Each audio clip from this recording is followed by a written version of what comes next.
Selamat datang di channel Jiratua. Hari ini saya mau cerita soal kutu air ya. Ini kutu air jenis Moina ya, Moina SP. Kemarin-kemarin ada yang nanya soal gimana cara ngerawat kutu air biar tahan lama gitu. Karena punya dia kalau ambil malam mati, pagi udah mati, ambil pagi malam udah mati, terus selalu gitu. Jadi udah pada putih, biasanya ada di dasar-dasar lubukan. Ada juga yang nanya, Om gimana caranya biar kutir cepat membelah diri? Wah ini serem lagi nih ya. Kita mulai bahas dulu ya satu-satu. Ini kutu air itu yang biasa umum itu biasanya ada jenis infusoria, jenis artemia, jenis dapnia yang agak besar tuh ya, dapnia magna. Nah, yang umum disebut sebagai kutu air, nah semuanya jenis kutu, tapi yang sering umum disebut kutir itu yang jenis Moina SP. Nah, bagaimana cara perkembangbiakannya? Jadi, kutu air ini dia bisa ada dua jenis ya, secara jenis kelaminnya ada jantan, ada betina. Cuman yang betina itu kalau bertelur, dia relatif tidak membutuhkan pembuahan untuk menghasilkan telur fertil ya. Jadi, tanpa dibuahi, dia telurnya tuh bisa menetas gitu. Nah, berapa lama itu waktu telurnya itu biasanya usia 4 hari.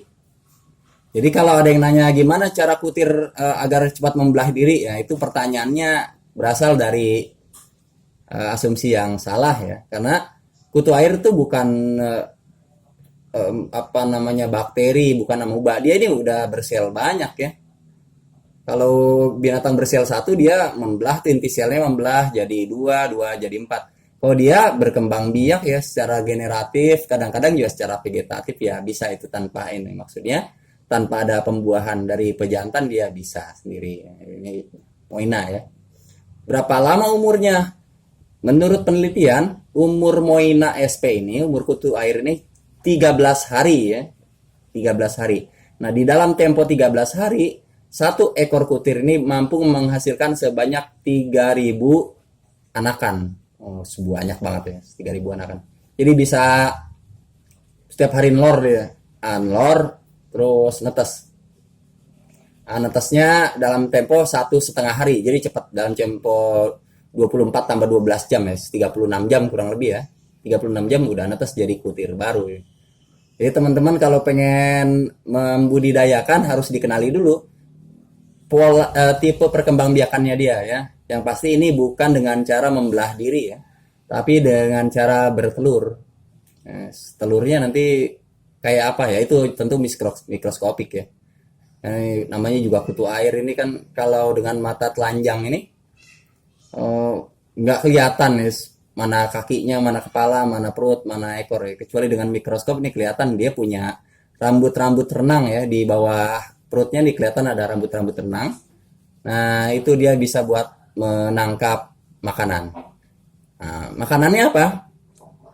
Di dalam literatur banyak itu sebetulnya makanan utamanya itu dari jenis-jenis bakteri, juga fitoplankton.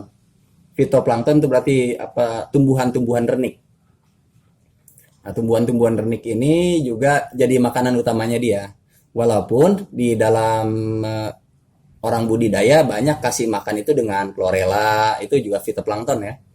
Dengan terutama bakteri yang dari hasil pembusukan bahan-bahan organik untuk pakan.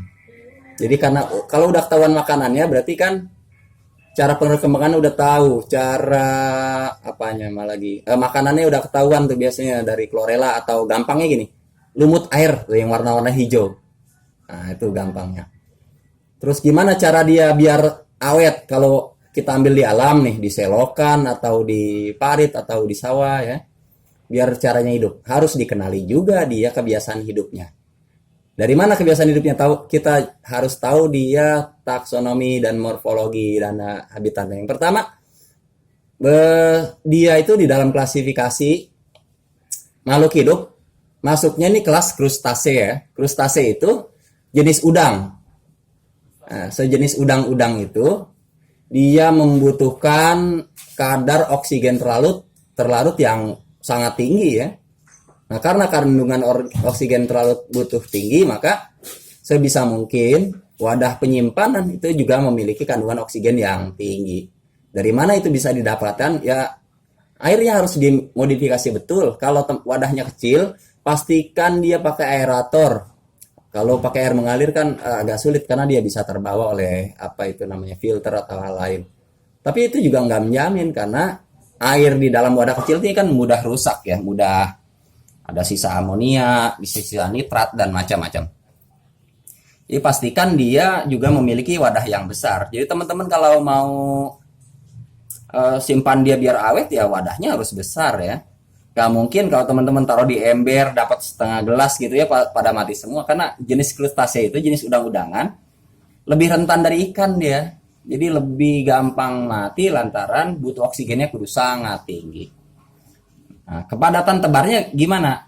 Kepadatan tebar itu maksimum ya.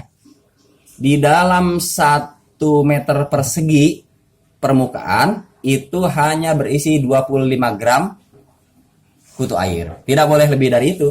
Kalau lebih dari itu ya alamat cepat mati ya. Memang sedikit. Di alam pun begitu. Kalau nyari setengah liter 25 gram ya.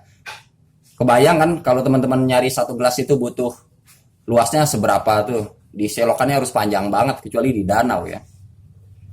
Di danau bisa. Gitu ya. Karena memang kandungan oksigennya tinggi. Air yang banyak itu kan relatif bisa menjamin ketersediaan oksigen. Nah, kalau airnya dikit, kena amoniak dari sisa pakan, kena metabolisme yang lain karena mati, segala macam ya cepat rusak. Makanya mati satu bisa mati semua karena bisa merusak kualitas air. Dipastikan yang mau simpen tahan lama, taruh di wadah yang besar ya, jangan di ember, jangan di ember-ember kecil. Kalau mau di bak, isinya harus sedikit. Kecuali baknya besar di tendon air. Berapa sih tempat yang ideal untuk anggaplah kalau mau budidaya teman-teman ya. Yang pertama, tempat minimum wadahnya itu harus bisa menampung air sebanyak 217 liter. Berapa galon tuh? Kurang lebih ya 12 galon lah ya, minimal harus mampu menampung segitu. Lebih kecil dari itu nggak memadai. Ya, jadi kalau kutu air itu mau dibudidayakan ya harus wadahnya besar. Kalau kecil ya jangan berharap untung ya. Mending teman-teman beli aja lah satu plastik cuman 10 ribuan kok. Di penjual-penjual kutir atau cari-cari di danau gitu. Kalau budidaya untuk skala usaha tidak memadai kecuali untuk skala kebutuhan sendiri itu buat punya burayak sendiri. Ya begitu aja ya kayaknya yang diperluin saya berbagi infonya. Satu tentang perawatan biar nggak cepat mati.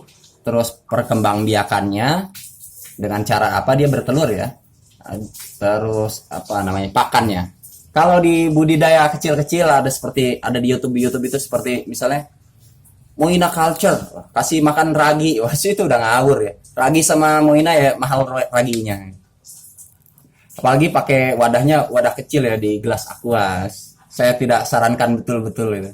Paling nanti isi kotirnya ada 10 ya. 10 cukup dengan satu burayak 1 hari udah habis. Jadi kalau bisa teman-teman mau budidaya ya kasih aja pakannya. Itu bisa dari sisa-sisa metabolisme hewan ya, bisa dari kotoran burung, kotoran ayam ya, dengan porsi 10 kilo untuk kurang lebih ya 100 galon. 100 galon air ya, kebayang. Berarti berapa banyak tuh volumenya. Karena 1 galon itu 20 liter. Ya harus besar bang. Kalau wadahnya kecil jangan iseng-isengan gitu. Nanti iseng-iseng capek ya teman-teman ya. Apalagi sih udah ya. Pokoknya kelasnya ini kelas krustase. Jadi dia kelas udang-udang ya. Udang-udang renik masuk zooplankton. Nah, udang-udang renik ini makanan utamanya itu dari bakteri, terus juga chlorella juga doyan, yeast, ragi juga doyan. Demikian pembahasan bagi-bagi info seputar kutu air. Semoga bermanfaat ya.